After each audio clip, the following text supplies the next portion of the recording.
Hey guys, welcome back to Shivam classes. अब हम अपना अगला क्वेश्चन जो है वो डिस्कस करते हैं बिल्कुल डिटेल के अंदर। एक बार में ही आपको जो है इसका आंसर जो है बिल्कुल डिटेल के अंदर समझाने से आपको समझ में आ जाएगा। Which of the following term does not represent electric power in circuit. किसी भी सर्किट के अंदर जो इलेक्ट्रिक पावर होती है उसके लिए हम कौन कौन से फॉर्मूलाज यूज कर सकते हैं। इनमें से ऐसा कौन सा फॉर्मूला है जो इलेक्ट्रिक पावर के लिए हम यूज नहीं कर सकते। तो चलिए डिस्कस करते हैं। सबसे पहले बात करते हैं, जैसे मान लो कोई सर्किट है, इसके अंदर ये कोई सोर्स है, ये V वोल्टेज का इसके अंदर कोई सोर्स लगा हुआ है। अब इस सर्किट के अंदर कोई इलेक्ट्रिक करंट जो है वो फ्लो हो रही होगी। इसके अंदर ये कोई सोर्स लगा हुआ है जिससे हमारे को इलेक्ट्रिसिटी जो है वो प्रोवाइड हो रही है।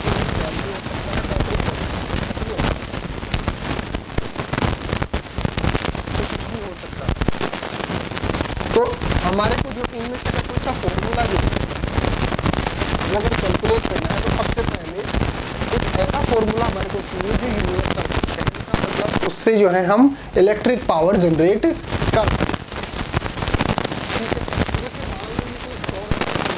और इसके अंदर इस सोर्स की वजह से करंट कितना फ्लो हो रहा है, सर्किट की पावर जनरेट हो रहा है। तो इसकी जो कैपेसिटी है यानी कि V, और इसकी वजह से कितना करंट फ्लो हो रहा है यानी कि I। तो हमारे पास इलेक्ट्रिक पावर जो होगी इस सर्किट के लिए वो कितनी होगी, वो होगी V इंटू आई यानी कि VI। तो एक फॉर्मूला तो हमारे पास ये हो गया किसको कैलकुलेट करने के लिए, इलेक्ट्रिक पावर को कैलकुलेट करने के लिए। तो लिख लेते हैं यहाँ पे इलेक्ट्रिक पावर। इसको कैलकुलेट करने के लिए एक फॉर्मूला हमारे पास आ गया V इंटू आई। ठीक है, फिर मैंने आपको एक फॉर्मूला बताया था पहले, कौन सा, वेरी इंपॉर्टेंट राम। अगर आपको वोल्टेज के अंदर, करंट के अंदर और रेजिस्टेंस के अंदर अगर आपको जो है रिलेशन देखना हो तो वेरी इंपॉर्टेंट राम इस तरीके से आप याद रख सकते हैं, V is equal to I R. यहाँ से अगर आप V का जो वैल्यू है वो इस फॉर्मूला के अंदर अगर पुट कर देंगे, जैसे मान लो ये इक्वेशन 1 है, ये इक्वेशन 2 है, तो हम क्या करते हैं कि इक्वेशन 2 की वैल्यू जो है वो इसके अंदर पुट कर देते हैं। तो ये क्या हो जाएगा, V की वैल्यू कितनी है, ये हमारे पास V जो है, ये V जो है उसकी जगह पे हम क्या लिख देंगे, आई आर, ये लिख दिए आई आर, और ये I एज इट इज रहेगा। तो I कितने हो गए, 2 हो गए, तो इसका मतलब I स्क्वायर और क्या बचा R। ये फॉर्मूला नंबर हो गया अपने पास 2।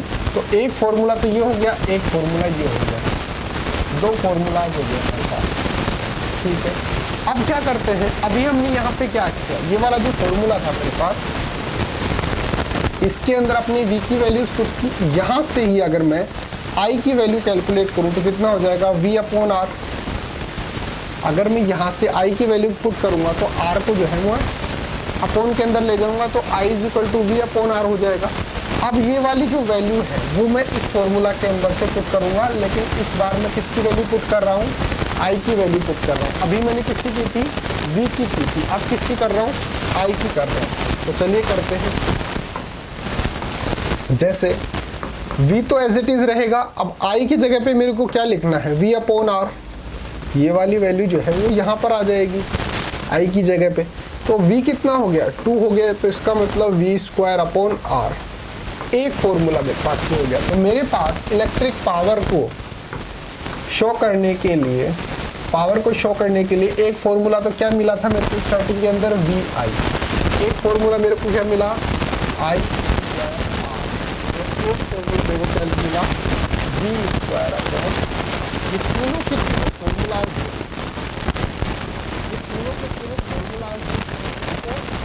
शो कर रहे हैं इलेक्ट्रिक पावर को शो कर रहे हैं। तो इलेक्ट्रिक पावर को कैलकुलेट करने के लिए हमने 2 फॉर्मूलाज को जो है यहाँ पर डेवलप कर लिया है। चलिए चलते हैं, ये हमारे को जो है वो 4 ऑप्शन दे रखा है और बता रहा है कि बताओ इनमें से पहचानो किस फॉर्मूला है जो हमारे को इलेक्ट्रिक पावर जो है उससे हम कैलकुलेट नहीं कर सकते।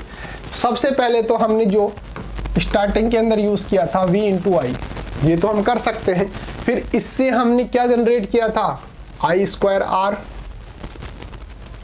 आर हमने जनरेट किया था। फिर इसके बाद हमने क्या जनरेट किया था, वी स्क्वायर अपॉन आर।